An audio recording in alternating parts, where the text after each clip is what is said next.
नमस्कार, आप देख रहे हैं अपना बिहार। मैं हूं आपके साथ विभा उपाध्याय। बुलेटिन में बात उस खबर की जिसने लोकतंत्र के मंदिर को शर्मिंदा कर दिया। सदन के बाहर आज दो विधायकों की भिड़ंत हुई जो गाली गलौज तक जा पहुंची।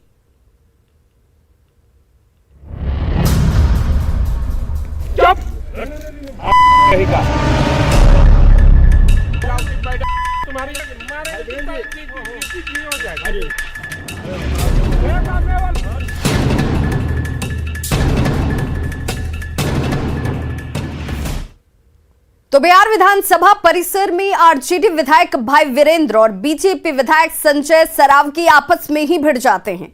आरजेडी विधायक भाई वीरेंद्र ने अभद्र और असंसदीय भाषा का इस्तेमाल किया।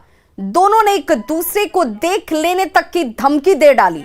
विधानसभा परिसर में मौजूद पत्रकारों ने बीच बचाव कर मामले को शांत कराया। आरजेडी विधायक भाई वीरेंद्र इस दौरान अपना आपा खोते हुए नजर आए। भाई वीरेंद्र ने जिस भाषा का इस्तेमाल किया उसे हम आपको सुना भी नहीं सकते। किसी विधायक के मुंह से ऐसी भाषा सवाल खड़े कर रही है कि लोकतंत्र के मंदिर के उस परिसर में जहां से माननीयों का लोग अनुकरण करते हैं, अनुसरण करते हैं, उस परिसर में ये कैसी भाषा बोली जा रही है।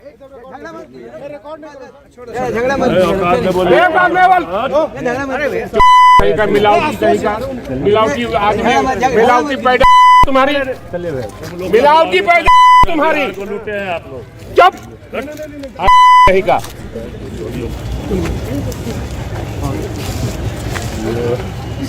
तेल मिलावटी करके बेचता है, कमाता है। हमको तुम करेंगे, मारे ठीक हो जाएगा।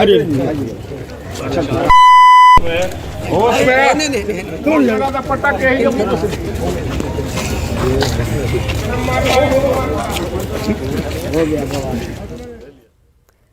तो देखिए, इस गाली गलौज के बाद जब भाई वीरेंद्र से सवाल किए गए तो उन्होंने सफाई दी कि जैसी भाषा का प्रयोग किया गया था जवाब भी उसी भाषा में दिया गया। हम कैसे संस्कार के लोग हैं और हम कभी भी किसी को तुम ताम नहीं करते हैं। हमसे जो छोटे माननीय विधायक होते हैं मैं उनको माननीय विधायक ही कहता हूं और हम कभी भी इस तरह का काम नहीं करते हैं। और ये लोग गलत लोग हैं और सरकार में शामिल हैं और बिजनेस उनका जो है हम जानते हैं और सब लोग जानते हैं, आप लोग भी जानते हैं कि किस तरह से बिजनेस वो करते हैं। इस मुद्दे को क्या सदन के अंदर? सदन के क्या मामला, ये सदन का नहीं, ये बाहर का मामला था। और उनको जो उन्होंने बोला हमने भी तरीके से जवाब दिया। इधर बीजेपी विधायक संजय सरावगी ने कहा कि 15 सालों से इन लोगों ने बिहार को लूटा है और अब जब बालू का अवैध धंधा और शराब बंद है तो इन लोगों को बेचैनी हो गई है, जिस वजह से मर्यादाओं को तोड़ने वाले ऐसे बयान दिए जा रहे हैं। इन लोगों ने बिहार को लूटा है, बालू माफियागिरी की है। सरकार ने बालू माफियागिरी भी बंद कर दी और 15 सालों जो लूटा है उनको भी बंद कर दिया। खुले आम ये लोग, विपक्ष के लोग जो है शराब बिकवाना चाहते हैं, सरकार पर दबाव बनाना चाहते हैं। तो इस सबसे जो और संस्कार ऐसा ही है, जैसा संस्कार रहेगा वैसे ही भाषा का इस्तेमाल ये लोग करेंगे। इसीलिए इन लोग के दबाव में हम लोग आने वाले नहीं हैं। न इन लोग की बालू माफियागिरी चलने वाली है और न इन लोगों का दबाव जो है सरकार पर चलने वाला है। तो देखिए, सदन के बाहर विधायक के लिए अपशब्द बोलने वाले आरजेडी विधायक भाई वीरेंद्र सदन के अंदर भी मानने को तैयार नहीं थे। वहां भी स्पीकर से भिड़ते हुए वो नजर आए। हालांकि स्पीकर ने उन्हें मर्यादित आचरण करने की सलाह दी। ये कोई जरूरी नहीं है कि हम वरिष्ठ हैं तो हमें पूर्ण ज्ञान है। हमारे नए सदस्य बेहतर वातावरण आपसे सीखते हैं और इसकी पालन करना सबकी जिम्मेवारी है। और अगर जो इसमें आप सहयोग नहीं करेंगे तो बड़ा मुश्किल हो जाएगा। आप कुछ भी बोल दें, ये नहीं, आप 2-3 शब्द। अब आपको आभास नहीं है कि मैं बैठे बैठे या खड़े होकर क्या बोल रहे हैं। सब आपका प्रश्न का 2 पूरक आपका जवाब। अब बैठ जाइए। आप उस प्रश्न की जवाब उन्होंने दिया। वो सारे विषय है प्रश्न के लिए। तो मैं देखिए एक एक सवाल पर 12-12 पूरक का हम अवसर दे रहे हैं। तो बिहार विधानसभा परिसर में आज की कार्यवाही के दौरान विपक्षी दलों ने जमकर हंगामा किया। कांग्रेस, आरजेडी, सीपीआई-एमएल और एआईएमआईएम के विधायकों ने हाथों में तख्तियां लेकर प्रदर्शन किया। उन्होंने लॉ एंड ऑर्डर से लेकर अन्य कई मुद्दों पर सरकार को घेरने की कोशिश की। देखिए, दो तस्वीरें आपके सामने हैं जहां पर विपक्ष की तरफ से कई विषयों को लेकर आज सरकार को घेरने की कोशिश की गई। सदन के बाहर विपक्षी दलों का यह प्रदर्शन, जिसकी तस्वीरें आपके सामने हैं, हाथों में तख्तियां और इन तख्तियों के साथ सरकार के सामने सीमांचल के पिछड़ेपन को लेकर प्रदर्शन, शराबबंदी को लेकर सवाल, लॉ एंड ऑर्डर पर सवाल पूछे जाते हुए और सदन के बाहर विपक्षी दलों का यह प्रदर्शन इस रूप से सामने आया। और रोसड़ा की पुलिस सफाई कर्मी राम सेवक राम को पकड़ के एक गुंडे की तरह से कार्यपालक पदाधिकारी के पास ले गया और कार्यपालक पदाधिकारी का उनकी पिटाई हुई, फिर थाना में लाके उनकी बर्बर पिटाई हुई और उनकी बर्बर पिटाई से वो बेहोश हो गए और फिर उन्हें डीएमसीएच पीएमसीएच में उनकी आत्महत्या हत्या हो गई। बिल्कुल हटा दिया गया। देख सकते हैं यहाँ पे सरकार पर अपराधी मस्त की तस्वीर लेकर के भाई वीरेंद्र एमआईएम के भी विधायक जो हैं वो भी प्रोटेस्ट कर रहे हैं। नीति आयोग ने दिया सीमांचल के पिछड़ेपन का प्रमाण पत्र, इसको लेकर के विरोध प्रदर्शित कर रहे हैं। हाँ, ये बताइए होगा विरोध पटने के अतराफ के लोग। देखिए, हम लोग लगातार जो है सीमांचल की बदहाली, चाहे वो बाढ़ का मामला हो, चाहे सुखाड़ का मामला हो, चाहे पलायन का मामला हो, और हम लोग हमेशा सीमांचल के लिए स्पेशल स्टेटस की मांग कर रहे हैं। और आज नीति आयोग का जो ये रिपोर्ट आया है, ये प्रमाणित करता है कि सीमांचल को स्पेशल स्टेटस का दर्जा दिया जाए। और बड़ी खबर इस वक्त मुजफ्फरपुर से आ रही है, जहां ऑपरेशन के बाद रोशनी जाने का मामला और जांच करने के लिए स्वास्थ्य विभाग की टीम इस वक्त पहुंच चुकी है। ऑपरेशन के बाद रोशनी जाने के मामले में मुजफ्फरपुर से यह बड़ी खबर, जांच करने के लिए स्वास्थ्य विभाग की टीम पहुंची हुई है। हॉस्पिटल जांच करने के लिए यह टीम इस वक्त मौजूद है। 20 से अधिक लोगों की आंखों की रोशनी जो है वो चली गई है। 11 लोगों के आंखों को निकालने तक की खबर आ रही है, जिनकी आंखों में ज्यादा इन्फेक्शन हो चुका है और इस वक्त आई हॉस्पिटल में जांच करने के लिए स्वास्थ्य विभाग की टीम मौजूद है।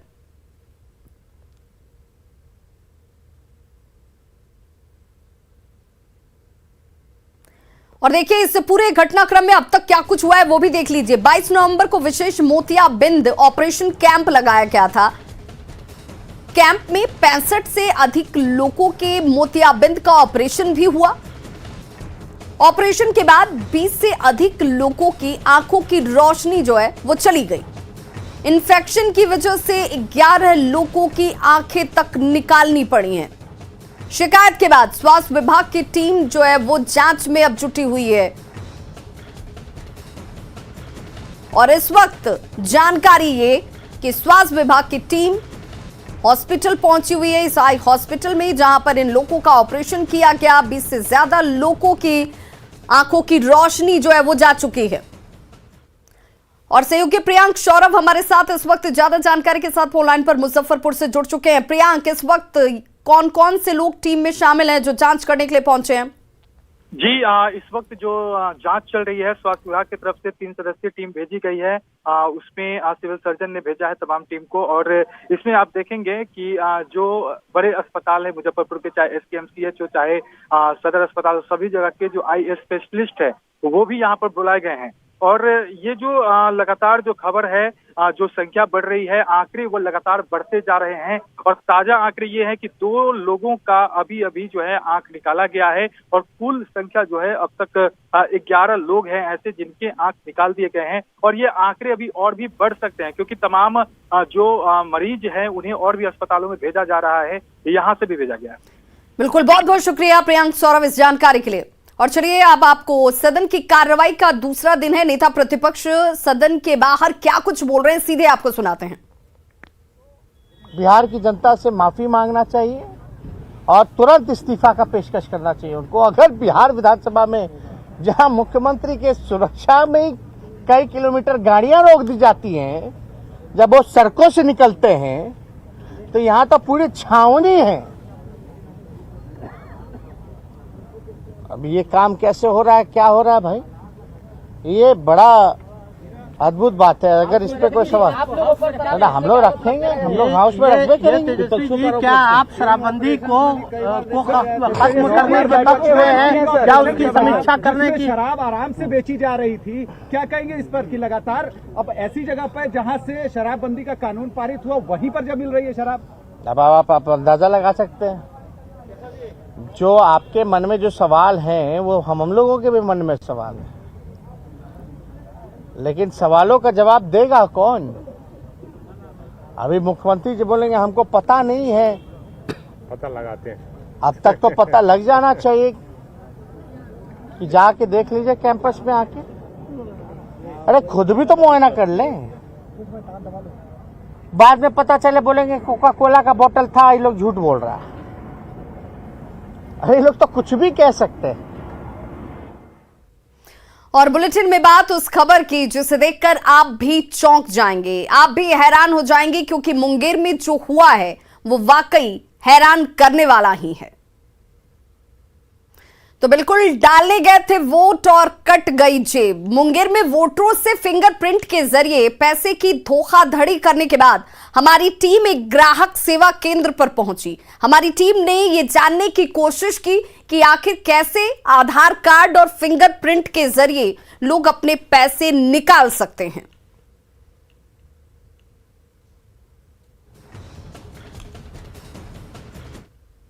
मतदान के दौरान मतदाताओं के अकाउंट से पैसे निकाला गया। बायोमेट्रिक संचालक जो है उसने साइबर अपराध किया तथा उन्होंने पैसा निकाला।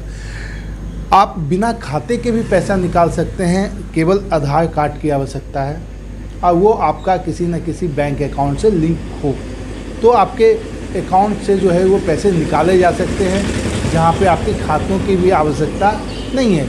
यही हम जानने के लिए आए हैं। एक सीएसपी संचालक है अभिषेक, उन्हीं के पास जानने के लिए आए हैं कि पूरा प्रोसेस क्या है, कैसे वो निकाला जा सकता है।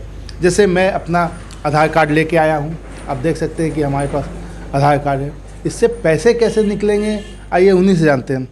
अभिषेक जी ये बताइए, ये हमारा आधार कार्ड है जी, ठीक है, इससे बिना खाता लिए पैसे कैसे निकल सकते हैं ये बताया जाए। एक्चुअली ऐसा है कि आप जिस समय अकाउंट खुलवाए हैं उस समय आधार आपसे मांगा गया होगा, तो वो आधार आपके अकाउंट के साथ लिंक्ड होगा और आपके फिंगरप्रिंट के थ्रू उनकी जानकारी होती है, डिजिटल सिग्नेचर हो जाता है अंगूठे लगाने से। तो आप 1 दिन में 10,000 का लिमिट होता है कि आप एक दिन में आधार कार्ड के थ्रू अंगूठे लगा के 10,000 रुपये निकाल सकते हैं। तो आप आधार कार्ड के थ्रू यहाँ पे आके विड्रॉल कर सकते हैं पैसा। हम लोग के पास सिस्टम है, आधार नंबर देना है और फिंगरप्रिंट लगाना है, आपको जितना अमाउंट चाहिए उतना अमाउंट बताना है। हमने आपका अपना यूडीआई कार्ड दिया है, तो एक डेमो दिखा सकते हैं कि कैसे निकाला जा सकता है? डेमो बिल्कुल दिखा सकते हैं सर जी। आप स्क्रीन पे मिला सकते हैं। हाँ। ये हमारा इंटरफेस है जहाँ पर हम लोग पेमेंट निकासी करते हैं और विड्रॉल करते हैं, मिनी स्टेटमेंट निकाल सकते हैं, बैलेंस इंक्वायरी और रिफंड सब चीज़ कर सकते हैं। यहाँ सबसे पहला मोबाइल नंबर कस्टमर का मांगा जाता है, लेकिन कस्टमर का मोबाइल नंबर मैंडेटरी नहीं है। आप इसमें से किसी का भी नंबर डाल सकते हैं, कोई ज़रूरी नहीं है कि कस्टमर का मोबाइल नंबर होना चाहिए। जैसे कि आपने अपना आधार कार्ड दिया है, यहाँ पे हम आपके आधार कार्ड का एंट्री कर रहे हैं। आपके किस बैंक में खाता है? SBI।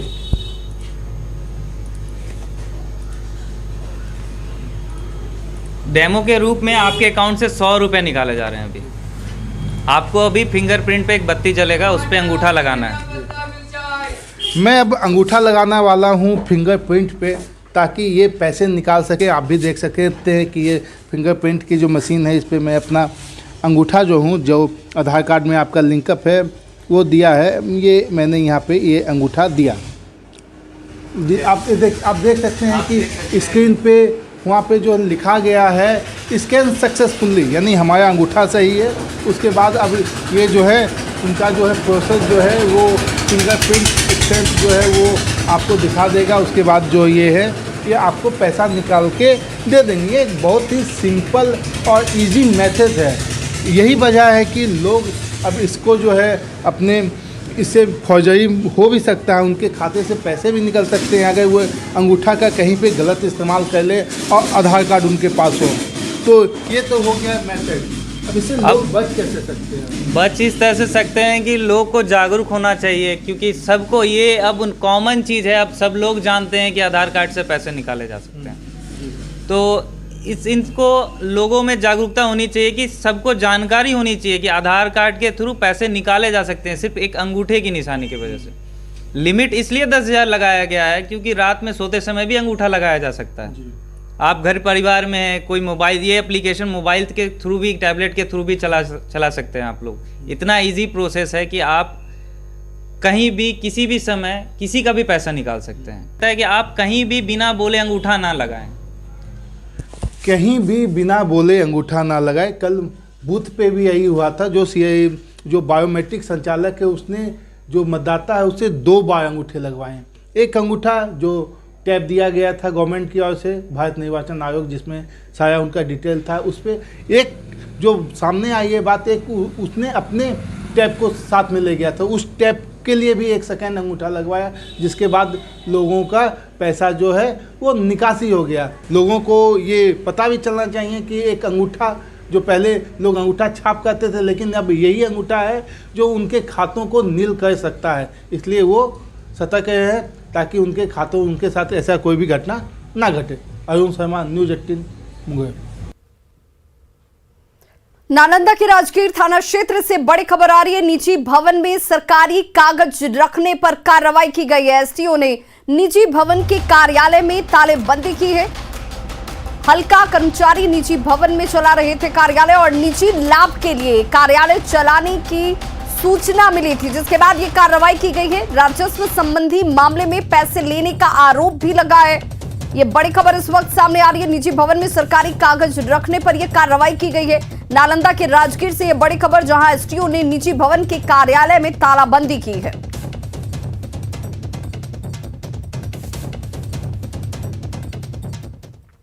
मधेपुरा में सदर अंचल का कर्मचारी 51,000 रुपए घूस लेते हुए रंगे हाथों गिरफ्तार किया गया है।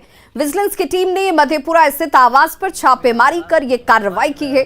सदर अंचल का कर्मचारी देवनारायण मेहता जमीन म्यूटेशन के नाम पर एक महिला से घूस के रुपए ले रहा था, जब उसे रंगे हाथों धर दबोचा गया। बताते हैं, अभी किसी को नहीं मिला होगा। फर्स्ट में टहलने गया था सुबह। ठीक। समस्तीपुर के सदर अनुमंडल क्षेत्र में पंचायत चुनाव के प्रत्याशी हिमांशु कुमार उर्फ रोशन की पीट कर हत्या कर दी गई, और इस सनसनीखेज मामले के सामने आने के बाद लोगों का आक्रोश भी फूट पड़ा है। हिमांशु कुमार रायपुर पंचायत के वार्ड संख्या 9 से वार्ड सदस्य का प्रत्याशी था। घटना कल की है, जब वारिसनगर प्रखंड में पंचायत चुनाव की प्रक्रिया खत्म होने के बाद हिमांशु अपने घर पर था, और इसी दौरान गांव के ही सतो राय की तरफ से बिजली ठीक कराने के लिए हिमांशु को घर से बुलाया जाता है, और फिर आरोप है कि उसकी हत्या कर दी गई। काफी देर तक जब हिमांशु अपने घर नहीं लौटा तो परिजन सतो राय के घर उसे खोजने के लिए पहुंचते हैं, जहां घर के अंदर हिमांशु का शव पड़ा हुआ था। घर वाले यहां से फरार थे। वारिसनगर पुलिस ने मौके पर पहुंचकर शव को कब्जे में लिया है और जांच में जुट गई है। फिलहाल हत्या के पीछे वजह क्या है इसका खुलासा नहीं हुआ है, लेकिन फरार सत्तो राय और उसके घरवाले कई सवाल जरूर खड़े कर रहे हैं। बजे के लगभग हम लोग को जानकारी हुई कि उसको मार दिया गया है। फिर हम लोग उसको खोजने के ख्याल में निकले तो देखे कि हमारे गांव से थोड़ा हट के वार्ड वही है, एक मोगला नीचा गाँव का 9 नंबर वार्ड का है, तो ये खराज गांव है। वहाँ पे सब लोग जुटे, वहाँ देखे तो इसका लाश वहाँ पे पड़ा हुआ था। अभी तो कुछ तथ्य सामने नहीं आया। कुछ लोगों को कहता है कि लड़का लड़की का मैटर था, जिसमें पंचायत भी हुई, किसी को अपना घर तरफ जाने नहीं दिया। वो सारी बातें तथ्य जो छुपा हुआ है, ग्रामीण मामला है। दोनों गाँव जो मृतक है वो चुनाव भी लड़ रहे हैं। सुन रहे हैं कि वार्ड का चुनाव लड़ाया था। आज ही लोग बताया था कि वार्ड में नॉमिनेशन किए हुए था। और अब बात बिहार के कई शहरों में खतरनाक स्तर तक जा पहुंचे AQI लेवल की।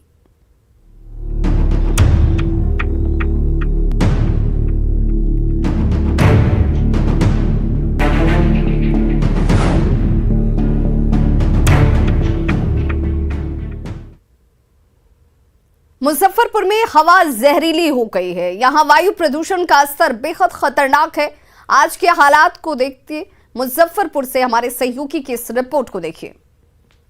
में भी प्रदूषण का स्तर लगातार बढ़ता जा रहा है। देश की राजधानी दिल्ली की बात करें तो दिल्ली में स्थिति बहुत ही भयावह हो चुकी है, लेकिन बिहार भी इससे अछूता नहीं है। बिहार की राजधानी पटना हो या फिर अन्य जिले, वहां भी स्थिति बहुत ही खराब होती जा रही है। विशेषकर बात अगर हम मुजफ्फरपुर की करें तो मुजफ्फरपुर का AQI जो है वह 293 पहुंच गया है। हाल ही के दिनों में 300 पार भी कर चुका था, लेकिन फिलहाल स्थिति अभी भी खतरनाक ही है, 293 है। हम आपको दिखा रहे हैं ये मुजफ्फरपुर के लिए जो मुजफ्फरपुर का AQI है, यहाँ पर आप देख सकेंगे कि 293 जो है वह पहुंच गया है। तमाम जो यहाँ पर स्थिति है आप देख सकते हैं किस तरीके से मुजफ्फरपुर में प्रदूषण का स्तर काफ़ी ज़्यादा बढ़ता जा रहा है। इसको लेकर प्रशासन की तरफ से जो है वह व्यवस्थाएं करने की बात कही जा रही है, लेकिन स्थिति कहीं ना कहीं मुजफ्फरपुर में खतरनाक होता जा रहा है। AQI यानी जो एयर क्वालिटी इंडेक्स होता है वह यहाँ पर 293 पहुँच चुका है। कहीं ना कहीं यह खतरनाक स्तर पे पहुंच गया है। एक प्रदूषित शहरों की सूची में ऊपर का स्थान कहीं ना कहीं मुजफ्फरपुर पा लिया है। तो ऐसे में यह बेहद चिंताजनक स्थिति है मुजफ्फरपुर के लिए भी और बिहार के लिए भी। मुजफ्फरपुर से न्यूज़ 18 के लिए प्रियांक सौरभ। तो खबरों का सिलसिला लगातार जारी है, आप देखते रहिए न्यूज़ 18 बिहार झारखंड।